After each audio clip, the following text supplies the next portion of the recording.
Hello friends, आज हम भारत के इतिहास के बारे में जानेंगे। वीडियो अच्छा लगे तो लाइक एंड सब्सक्राइब जरूर करें। उत्तर में हिमालय से लेकर दक्षिण में समुद्र तक फैला है यह उपमहाद्वीप। हमारा देश एक उपमहाद्वीप है, भारत के नाम से ज्ञात है और भारत के नाम से ज्ञात है, जिसे महाकाव्य तथा पुराणों में भारतवर्ष अर्थात भारत का देश तथा यहाँ के निवासियों को भारतीय अर्थात भारत की संतान कहा गया है। आप लोगों ने हमारे देश को सुना होगा कि जो हमारे देश का जो नाम है वो भारत के नाम पे पड़ा था। भारत एक बहुत बड़ा राजा था, उसके नाम पे पड़ा हुआ था। आगे जो है ये क्या है कि तथा यहाँ के निवासियों को भारतीय अर्थात भारत की संतान कहा गया है। यूनानियों ने भारत को इंडिया कहा। यूनान देश वालों ने, जो दूसरे देश के लोग थे, उन्होंने हमें इंडिया वाले कहा। और मध्यकालीन मुस्लिम इतिहासकारों ने हिंद अथवा हिंदुस्तान के नाम से संबोधित किया। मतलब मध्यकालीन मुस्लिम इतिहासकार, मध्यकालीन के टाइम में जो मुस्लिम था, अकबर बाबर के वंशज थे, खिलजी वंश जो लोग थे, उन्होंने हमें हिंदुस्तान के नाम से कहा। आगे क्या है, भारतीय इतिहास के अध्ययन की सुविधा के लिए 3 भागों में बांटा गया। प्राचीन भारत, दूसरा है मध्यकालीन भारत और तीसरा है आधुनिक भारत। तो हम अभी प्राचीन भारत के बारे में पढ़ेंगे। तो हमारा जो प्राचीन भारत है, प्राचीन भारत का इतिहास जो है, प्राचीन भारतीय इतिहास का स्रोत है। प्राचीन भारतीय इतिहास के विषय में जानकारी का मुख्यतः 4 स्रोत है। मतलब प्राचीन भारत का जो मुख्य स्रोत है उसके 4 स्रोत है। पहला है धर्म ग्रंथ, दूसरा है ऐतिहासिक ग्रंथ और तीसरा है विदेशियों का विवरण और चौथा है पुरातन संबंधी साक्ष्य। चौथा जो है वो है पुरातन संबंधी साक्ष्य। तो हेलो दोस्तों, हमारा जो सबसे ऐतिहासिक ग्रंथ जो है वो है पुरातन धर्म से मिलने वाली, पुरातन व्यवस्था से मिलने वाली है महत्वपूर्ण जानकारी पुरातन तरीके से। तो पहला जो हमारा जो प्रथम सर्वप्राचीन यानी सबसे पुराना ग्रंथ जो है वो धर्म ग्रंथ है हमारा, जिसका लेखक जो है वो है ऋग्वेद। 4 वेद है हमारे पास, ऋग्वेद, यजुर्वेद, अथर्ववेद एंड सामवेद। तो दिन और वेद के रचयिता जो है वो है संलग्नकर्ता महर्षि कृष्णद्वैपायन वेदव्यास को माना जाता है। और दूसरा जिन्होंने वसुधैव कुटुंबकम का उपदेश देता है, कृष्णद्वैपायन वेदव्यास, जिन्होंने वेद को रचयिता माना जाता है, वेद का संलग्नकर्ता माना जाता है, वो ये उपदेश करते हैं कि वसुधैव कुटुंबकम, सारा संसार हमारा परिवार है। भारतीय परंपरा वेदों को नित्य तथा अपूर्ण रूप से मानती है। वेद 4 है, जैसा कि मैंने बताया, वेद 4 है जो यहाँ पे दिया हुआ है, ऋग्वेद, यजुर्वेद, सामवेद एवं अथर्ववेद। इन चारों का सन्निहिता। हाँ, देखिए, सबसे पहले हम ऋग्वेद के बारे में जानेंगे।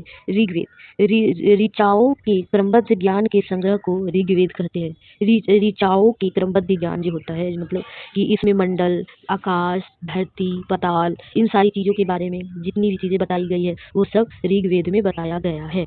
आगे है कि इसमें जो है 10 मंडल है, 1028 सूक्त। सूक्त क्या होता है? तो सूक्त खिल्ले पाठ के 11 सूक्तों के संहित एवं 10,462 रचाएं हैं।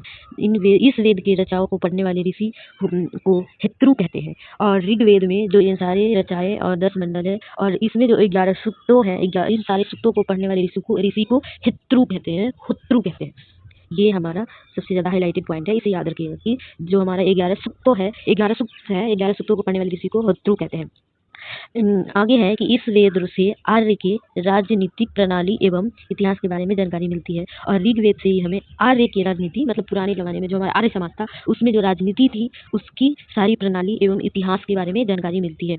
उसके अगला पॉइंट है कि विश्वामित्र द्वारा रचित ऋग्वेद के 3रे मंडल में सूर्य देवता सावित्री को समर्पित प्रसिद्ध गायत्री मंत्र है। इसके 9वें मंडल में देवता सोम का उल्लेख है।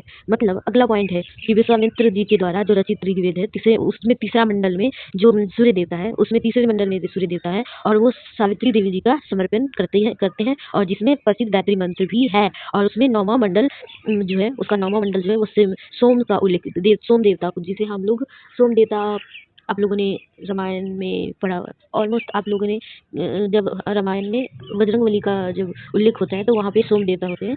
और हमारे जो सौर मंडल है उसमें भी सोम देवता का उल्लेख है, जो सबसे ठंडा ग्रह पड़ता है वहाँ पे, तो उसमें भी उल्लेख है सोम देवता का। इसका अगला पॉइंट है कि इसके 8वें मंडल में, टोटल 9 मंडल है, जिसमें से 8वें मंडल में हस्तलिखित रचना ऋचाओं का लिखिल कहा जाता है।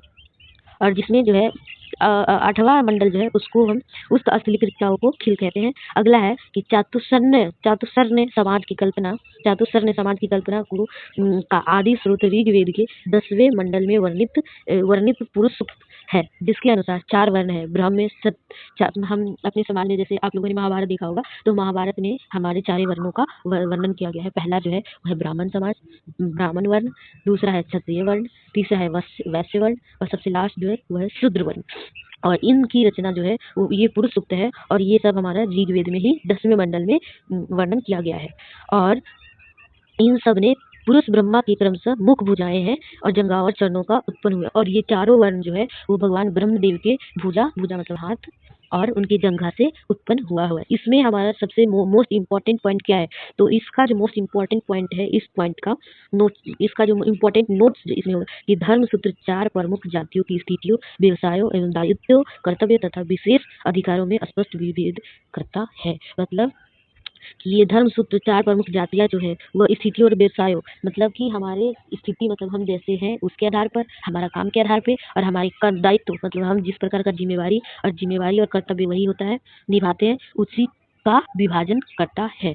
आगे हम इसी में पढ़ेंगे ईसा एवं ईसा पूर्व, जैसे आप लोग कहते हैं ना कि इस ईसा पूर्व में हम फलाने का जन्म हुआ, तो हम ईसा और ईसा पूर्व पढ़ेंगे। वर्तमान में प्रचलित ग्रेगोरियन कैलेंडर, ईसाई कैलेंडर, जिसे हम ईसाई कैलेंडर या जूलियन कैलेंडर भी कहते हैं, ग्रेगोरियन कैलेंडर को ईसाई या जूलियन कैलेंडर भी कहते हैं, जो ईसाई के धर्मगुरु ईसा मसीह के जन्म वर्ष पर आधारित है।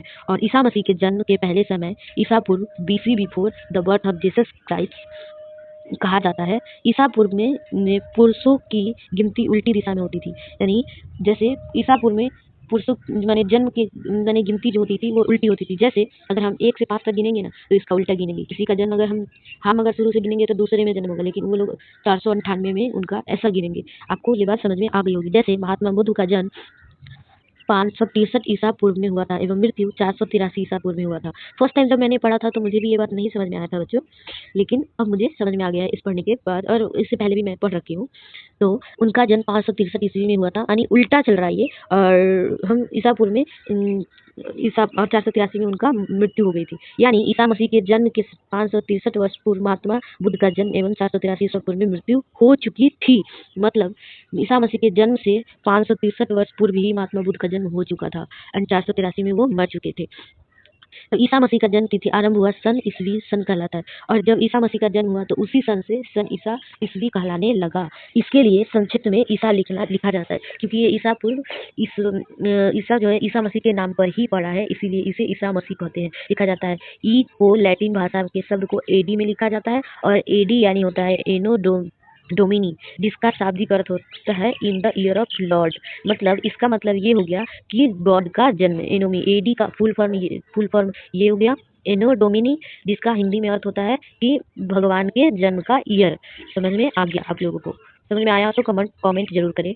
आगे का हम पढ़ेंगे कि वामन अवतार के 3 पगों के आख्यान का प्राचीनतम स्रोत ऋग्वेद है। वामन अवतार, जैसे भगवान कृष्ण के अवतार में 3 अवतार थे, कृष्ण अवतार, वामन अवतार, राम अवतार। जैसे आप लोगों को पता होगा, नहीं टोटल 5 या 7 अवतार थे, जिसमें वरा अवतार भी थे। 3 नहीं बच्चों, ज़्यादा अवतार थे, 5 से 7 अवतार थे, मुझे कन्फर्मली याद नहीं आ रही। तो वामन अवतार में 3 पगों का आख्यान का प्राचीनतम स्रोत ऋग्वेद था। उस टाइम जो प्राचीनतम स्रोत था, जैसे भगवान जब कृष्ण जब वामन अवतार में थे तो उस टाइम जो सबसे पुराना धर्म ग्रंथ जो था वो ऋग्वेद ही था। अगला है ऋग्वेद में इंद्र के लिए 250 तथा अग्निदेव के लिए 200 ऋचाओं की रचना की गई है। मतलब ऋग्वेद में भगवान इंद्र के लिए 250 तथा भगवान अग्निदेव के लिए 200 रिचुअल मतलब होता है बच्चे की रिचुअल मतलब कि ऋतु। जैसे हम लोग कोई रिचुअल मनाते हैं, जैसे पार्टी फंक्शन वगैरह मनाते हैं, उसको रिचुअल बोलते हैं। एंड यहाँ पे ऋचाओं का रचना की गई है।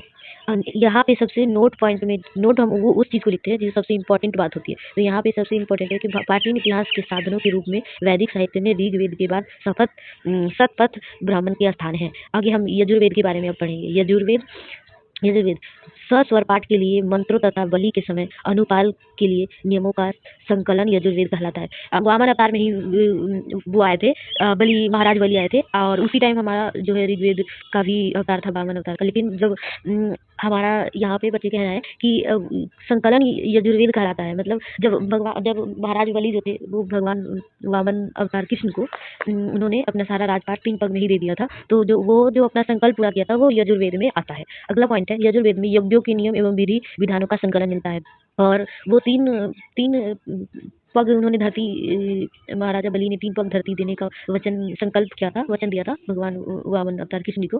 तो इसी में सारे विधि विधान जो है यजुर्वेद में ही मिलता है, और ये एक ऐसा वेद है जो गद एवं पद दोनों होता है। ये अदर जैसे ऋग्वेद हो गया, सामवेद हो गया, इसमें केवल गद मिलेगा या केवल पद मिलेगा, बट लेकिन यजुर्वेद में गद और पद दोनों की रचना की गई है। आगे है सामवेद। हम अब सामवेद के बारे में पढ़ेंगे। सबसे पहले सामवेद, साम का शाब्दिक अर्थ जो होता है वो होता है गान। इस वेद में मुख्यतः यज्ञों के अवसर पर गाए जाने वाले रचनाएं। बच्चे हम अभी बताए हैं कि अधर्वेद में गद पद की रचना, गद और पद, वहाँ पे गद और पद